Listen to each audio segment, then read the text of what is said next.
Are you depressed? Don't be. Why should I listen to you? You don't know my situation. You're right, and that's okay. Huh? While there are many ways to be depressed, there are also many ways to not be depressed. I will tell you 3 ways of how to not be sad. First, you need to live without regrets. But what is regret? It's an emotion that negatively affects how one feels about something they did, or rather, what they didn't.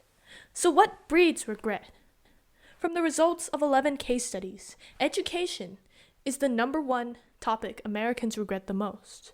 Thoughts such as, I should have stayed in school, I should have studied harder, and I should have gotten another degree, reflect the common view in the studies. What they regretted the most was what they could have done, goals they failed to reach, and opportunities they missed out on, especially in school. Education is the foundation to success, and when a wrong choice is taken or neglected, it builds a wall, blocking future opportunities. This is simply described in a cause and effect relationship. The cause is a lost or missed opportunity, which creates regrets. The effect of regrets is sorrow and remorse. So live a life without regrets, and your sad choices won't come back to haunt you. Will you forever be that one person who never touches grass? Or only play video games? Are you that one person that's on your phone for far too long?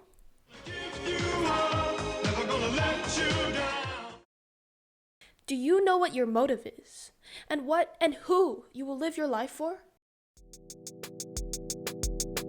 I got a word for you. To cure these symptoms, you need a purpose. Motivation can get rid of depressive diagnosis.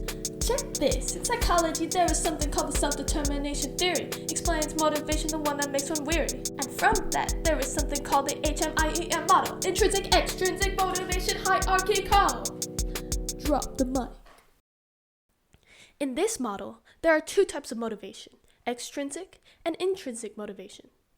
Extrinsic motivation is the willingness to do something that aligns with your values or needs, and sometimes behaving to obtain rewards or avoid punishments.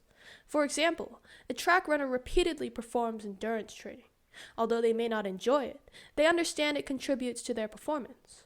Or a college student pushes themselves to pass their classes. They may not like it, but they do it to avoid disappointment or shame from failure. Intrinsic motivation is the incentive to perform a task for pleasure and satisfaction. Thus, intrinsic motivation is shown to have a positive association with depressive symptoms. One example is a writer who might commit to writing stories weekly or even daily because they enjoy putting their thoughts on a piece of paper. Both intrinsic and extrinsic are under the umbrella of autonomous motivation, which is self-determined or done out of choice.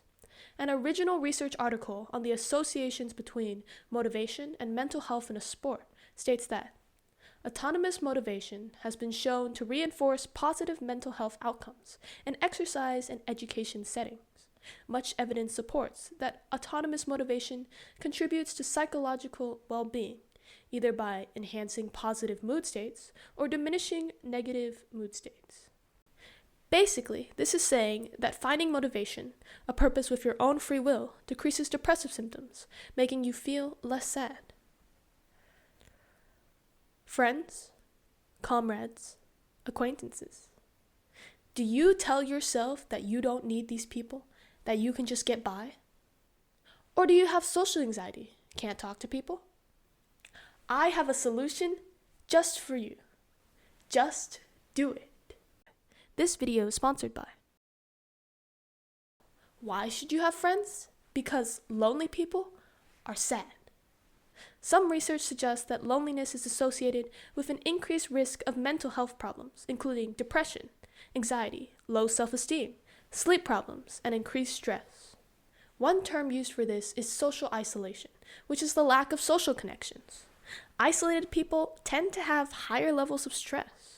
Recent studies found socially isolated people or people with poor relationships, especially age 50 and above, may develop a 50% increased risk of dementia, a 29% increased risk of heart disease, and a 32% increased risk of stroke. People without good relationships are sadder because they lack a friend to share life with. Stop being a loner. Start socializing today. Call 1-800-NOLONER today. Call 1-800-NO-LONER today. Happiness is a different word for different people, but sadness will always be a paragraph in the story of your life. While there are many ways to be sad, there are also many ways to not be sad. Live without regrets. Find a purpose and form relationships. Life is too short to be alive without living. Learn how to not be sad, so one day you can discover how to be happy.